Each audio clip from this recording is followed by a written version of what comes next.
Okay, good morning, Algebra 2 CP. Today, we're going to talk about set notation and then extend that idea to domain and range. So I'm going to hit you with some definitions first and some new notation that we're going to be using throughout the rest of the year. You probably have not seen this before.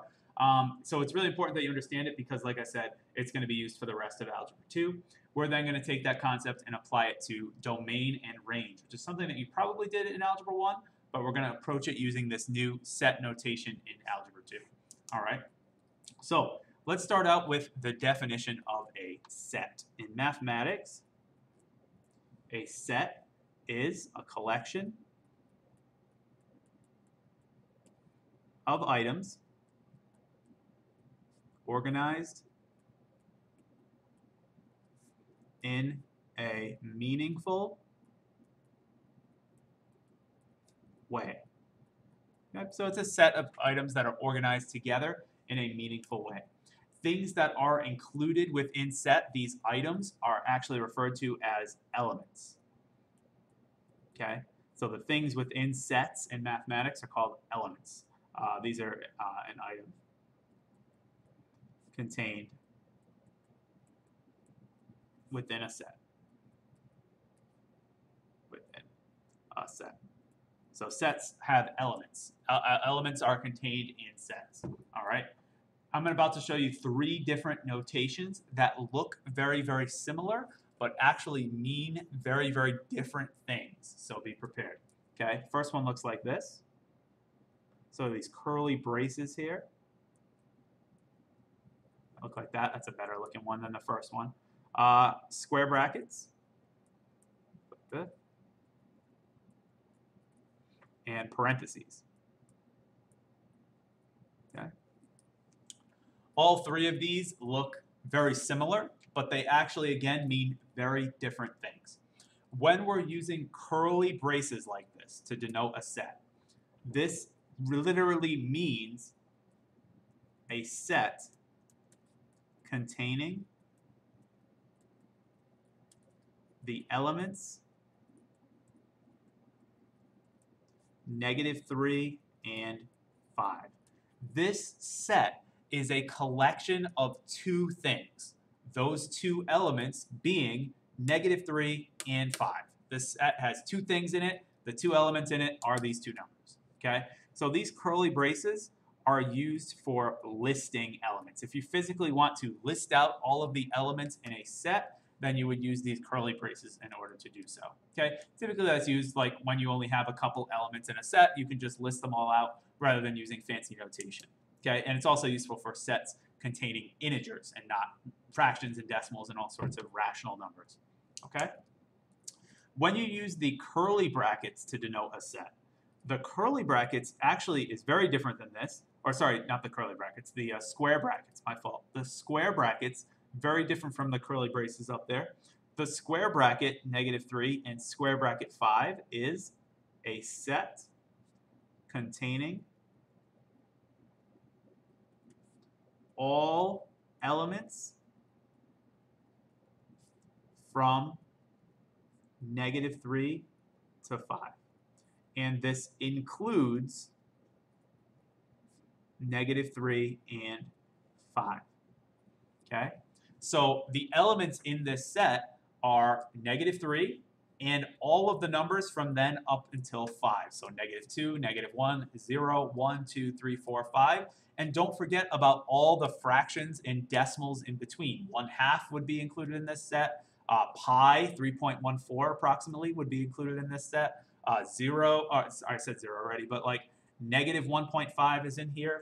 So these square brackets specify a range of numbers. It's not just these two things, it's all the numbers from this starting point to this ending point. And again, the square brackets mean they are inclusive, means that it includes -3 and includes +5. Okay? And last but most certainly not least, what does it mean if you're using the parentheses? Well, the parentheses on a set still specify a range of numbers, but the parentheses mean a set containing all elements from -3 to 5 But with the parentheses, we are excluding -3 and 5. Okay? Meaning that 4 is in this set, right? Because it's between -3 and 5. 4.5 is in this set. 4.9 is in this set. 4.99999 is in the set. But as soon as you hit 5, 5 would no longer be included in that group. Okay? So rather than writing out 4.999999999, instead we just say it's -3 to 5 with a parenthesis specifying that it goes right up until 5 but doesn't include 5. And likewise, this set would go right down to -3, but it would not include -3. So -2.999 would be in there, but not -3. Okay? So these parentheses refer to sets that are exclusive, meaning they do not include the ends. Okay, it's these two. Alrighty. So again, curly braces are used to list specific elements. Square brackets used to indicate inclusivity. In other words, it includes -3 and includes 5. And parentheses are used to represent a range with exclusivity, meaning it excludes -3, and excludes 5. Okay? Likewise, these notations can be mixed and matched as well. So consider a set like this. I could represent the set like this, -2, 7. Okay, and I'll put a parenthesis on that. Okay. Since I used a square bracket here and a parenthesis here, this means it would be the range of all numbers from -2 to 7. So it's a set of all numbers. And again, that's not just integers. It includes all those fractions and decimals too. From -2 to 7. But this would include -2 because it's using a square bracket inclusive. But it would also exclude 7. So 7 would not be in this set because it has a parenthesis. Okay, it includes this, but excludes that. 6.9 is, but not 7. Okay, we can mix the notation the other way as well. And suppose I have a set that looks like this, 1 to 4. Okay, with a parenthesis on 1 and a square bracket on 4. This would be a set of all numbers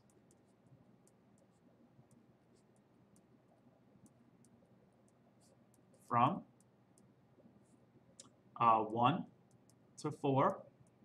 This would exclude, or excluding, I suppose I should say, excluding 1, but including 4.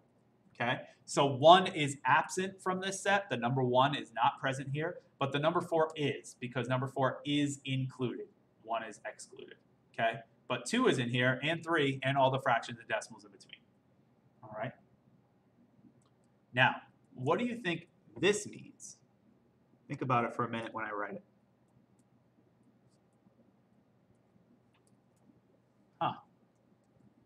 The set from -2 to infinity. Interesting. Well, what that means is it would be a set of all numbers starting at -2 and ending at infinity. That's weird to say. Infinity means that your set is continuously growing, right? It's getting larger and larger and larger forever. Infinity is the concept of getting larger forever, or increasing forever. So this set is really everything from -2, not including -2, and beyond. A shorter way that you could write that is this is a set of all numbers greater than -2, because this set would just keep counting up, counting up, counting up to infinity. All right? The same thing can happen in reverse, where we can count down forever. If I have the set that looks like this, -infinity to 4 with, say, a square bracket on 4, this means that it's a set of all numbers. It ends at 4 and includes 4, but before that, it's all the numbers as far down as you can go forever and ever and ever and ever to -infinity. It means getting smaller forever, whereas positive infinity means getting bigger forever. Negative infinity means getting smaller forever. So this would be a set of all numbers, to word it concisely, less than or equal to 4. Okay? Notice less than or equal to because 4 is included, so it could be equal to 4. Okay? Last but most certainly not least in set notation is this. Suppose I have negative infinity to infinity. Well, what would that be? We just said that infinity was the set, like as the set continues to increase, it goes up and up and up and up and up forever, so it's all those bigger numbers. And negative infinity, it's decreasing forever, so it's all those smaller numbers. So what would negative infinity to infinity be? Well, it would actually be the set of all real numbers. Any number that you could think of on the real number line would be contained in that set. Okay, as small as you can go and as big as you can go. All right. You may have also seen the notation of R with a double vertical line to denote the set of all real numbers. This is equivalent to that. Okie dokie. Questions, comments about that? Hopefully we're good. Take a minute to digest. All right. Next thing, to go with set notation, there is an operation that's referred to as union. All right. So I want to show you what that looks like. This is a set operation called union. And the symbol for union is a big capital U. Looks like that. Okay? And what union is used for is it joins two sets together. Okay? Joins two sets together. So, suppose, for example, I want to create a set of all numbers less than 0 or greater than or equal to 2. Suppose I want to make a set of all numbers less than 0 or greater than or equal to 2, kind of like a compound inequality, right? Well, we can start by creating the set of all numbers less than 0. We know how to do that. Set of all numbers less than 0 is negative infinity to 0. And it would not include 0, notice, so it would be a parenthesis. Okay? Now, the set of all numbers greater than or equal to 2. Well, that's going to start at 2. Think of a number line. I'm picturing a number line in my head. And go to infinity. It's going to grow forever. So we're going to start at 2, including 2, and progress to infinity. So there's your set of all numbers greater than or equal to 2. And in order to join them together, I'm going to use this union symbol right in the middle, and it would look just like that. So this is now, collectively, the set of all numbers less than 0 or greater than or equal to 2. Does that make sense? Let me show you another one. Okay. Suppose I want to write a set of all numbers less than or equal to 5 or the number 7, just the single number 7. Okay, for whatever reason, I don't know why. Well, if I want to do all the numbers less than or equal to 5, we've established how to do that using our infinities up here. You'd be counting down forever and then going up to 5. So it always goes least to greatest, by the way. I don't know if I noted that. Proper notation is least to greatest. So I would not write, for example, I wouldn't write 5 to negative infinity. That's going the wrong way. I want to do the small one first and then go up as you, like think of a number line going from left to right. So I'm going to write this as negative 5. No, negative infinity, I was right. Negative infinity to 5. Less than or equals, so square bracket. And then or the number 7. Well, how can I write a set of just the number 7? Remember to list elements. I can use my curly braces and say it's just 7. And then I can join these two sets together using union. And this is now collectively the set of all numbers less than or equal to 5, and also 7. Any question about that? Feeling good, digesting that. Excellent. Now, let's see how that translates to domain and range. I may have to get a separate piece of paper, but we're going to try to do the best we can on this one. All right? Translate that to domain and range. So it's good that you're able to use that notation, because that notation is what we're going to use all year. Okay. Remember, just a little recap. We talked about domain and range last time. Domain is the set of all possible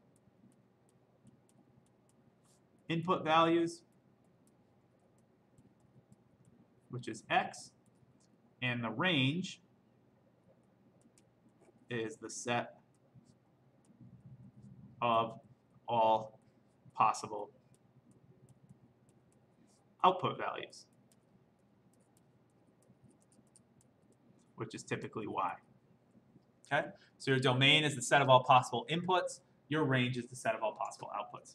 So I want to write this down for you just so you can have it. Okay? On a graph of a function, the domain is a measure of the space. This is how I like to think of it. The space that the function occupies with respect, sorry, this is a little long, to the x-axis, and the range is the space, it's a measure of the space that the function occupies. You probably already anticipate how this is going to get filled in, with respect to the y-axis. Whew, that's a long one, sorry. So let me read it for you again. On the graph of a function, the domain is a measure of the space that the function occupies with respect to the x-axis, and the range is the space that the function occupies with respect to the y-axis. Okay? So that means we should be able to look at a graph and determine its domain and range, and we can do that using our set notation. That's how we can write it, using our set notation. Okay? So consider if I have a graph that looks like this. Okay? Consider if I have a graph that looks like this. Try to make a nice, neat graph here. Okay?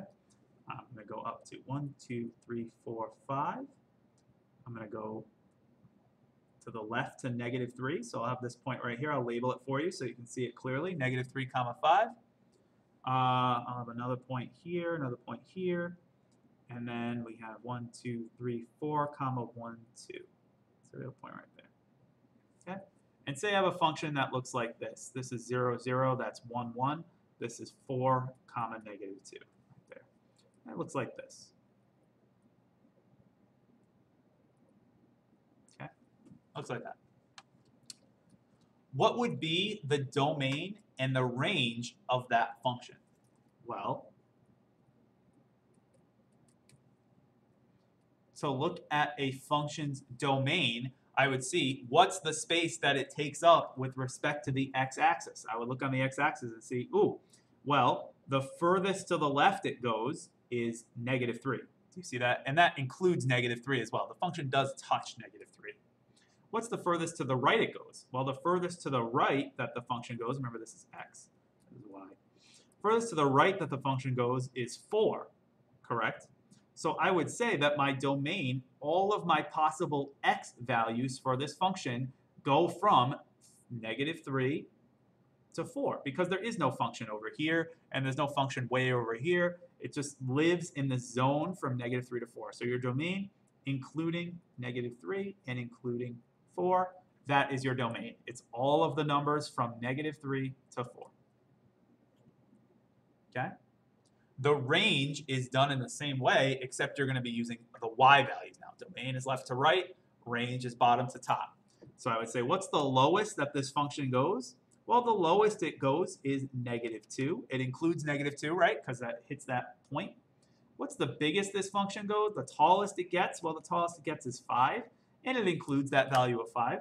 So I'd say that my range is -2 to 5, including -2 and including 5, because again, that goes from bottom to top. Okay, let that sink in for a minute. I'll do just a couple more examples with you. All right. Okay, let's get a fresh piece of paper. Let's do a little bit more.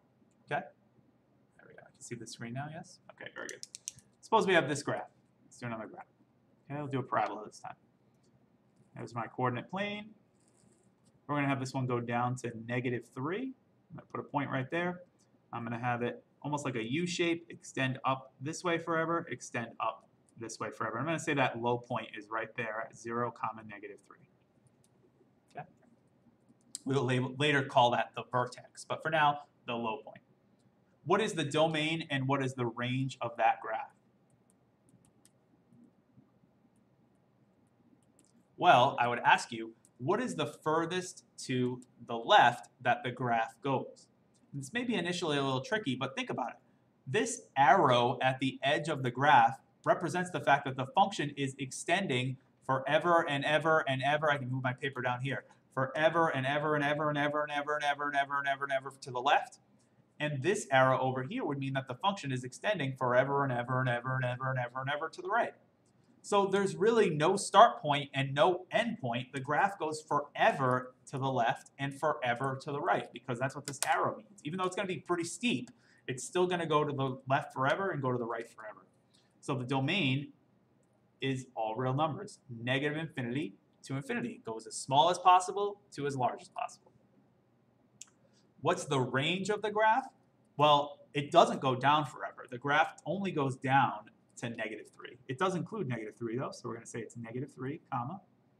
It does, however, go up forever. So how far down does it go? It goes down to -3. How far up does it go? It goes up forever, -3 to infinity. Okie dokie. And one more example to close things out here. Say I have a graph that looks like this. Let's say I go to -2, 1 right here. And let's say that my graph looks like this. Say we go up to 3, 4, and then we're going to go down forever. So let's say we do this. Ready? Kind of a function that looks like this. I'm just making these up. So they're nice little pictures. Okay. Look at that. There's a graph of a function. What's that function's domain and what is its range? Well, what I would do again, feel free to pause the video, by the way, kind of an advantage of watching a video. Feel free to pause and try to do it yourself before you actually watch me do it. Okay, we're ready. The domain, by the way, is again, how far left does the function go? How far right does the function go? The function only goes up to -2 if you go to the left, right? You notice it doesn't extend beyond -2. Correct? But the function does go to the right forever, because this arrow means that it's going to be going to the right forever and ever and ever and ever and ever. Even though the arrow is pointing down, a lot of people get confused. It's still going down and to the right. Correct? It's going to keep going like this, if you picture the pen being there. So it's going to go to the right forever, to the right forever. So their domain is including -2, and it goes to the right forever, so infinity. So that's a square bracket on -2. If you notice, infinity always has a parenthesis attached to it, by the way, because it's impossible to include infinity. You can never count to infinity and actually include that. So infinity always, or -infinity, always has a parenthesis, never a bracket. You can never include that, right? Infinity is not a number. It's not a number you can count to. The range, well, let's see. How far down does this function go? It goes down forever and ever and ever and ever. So I would write -infinity with a parenthesis. It doesn't go up forever, though. The highest this function gets to is not the end point here, but it actually goes all the way up to right here, -infinity to 4, including 4. Okay? So that's your domain. and that's your range. Let that sink in for a bit. Just a little quick recap. So that's a lot of information, I know, but today I introduced to you a new concept called set notation. Set notation was how we can talk about different groups of numbers. You can either physically list them out using the curly brackets. It's not very common to see with domain and range, but these are the inclusive sets and the exclusive sets. These refer to ranges of numbers. Like this one is from -3 to 5, including -3 and including 5. This one's from -3 to 5, excluding -3 and excluding 5. So right up to that number, but not including it. These are like mixes and matches, right? You can include one side, but exclude the other side. Exclude the first side, include the second side. We also saw what happens if you mix infinity in there. Infinity means it's just going up forever. It's increasing forever, right? Just going to start at -2 for this one and go up forever. We also saw this operation of union join in there. So when you have set union, it allows you to join two sets together. So suppose you want to create this sort of compound or hybrid set that does all the numbers less than 0 or greater than or equal to 2. You just create the two sets separately and join them together using a union. That's going to come back later in Algebra 2, so be mindful of that. Then we saw how we can apply that to domain and range. So the domain is x, the range is y. And the way that we do that is, again, we just take a look at the graph and we see how far does it go to the left, how far does it go to the right, because those are your x's, that's your domain. Here we saw it was -3 to 4, right? It includes all the numbers in the middle, because all these numbers are on the graph. How about the range from bottom to top? It goes from -2 to 5. Okay? We saw that when you start using arrows as well, you can end up with some infinities in there. But that is what it is. You know, the domain is going to be -infinity to infinity, goes forever to the left, forever to the right. The range is -3 to infinity. Cool? All righty. Thank you for watching this video. I appreciate your attention. I want to, again, remind you that you can please try those practice problems. That would be great, that are attached to this video. They're on Google Classroom. I think they'll really help reinforce the concepts. Okay? I will see you next class. We're going to be doing some practice on this stuff for the rest of the week, so you can kind of sink in a little bit. And if you have any questions or concerns, please feel free to reach out. Thanks, everyone, and have a great day.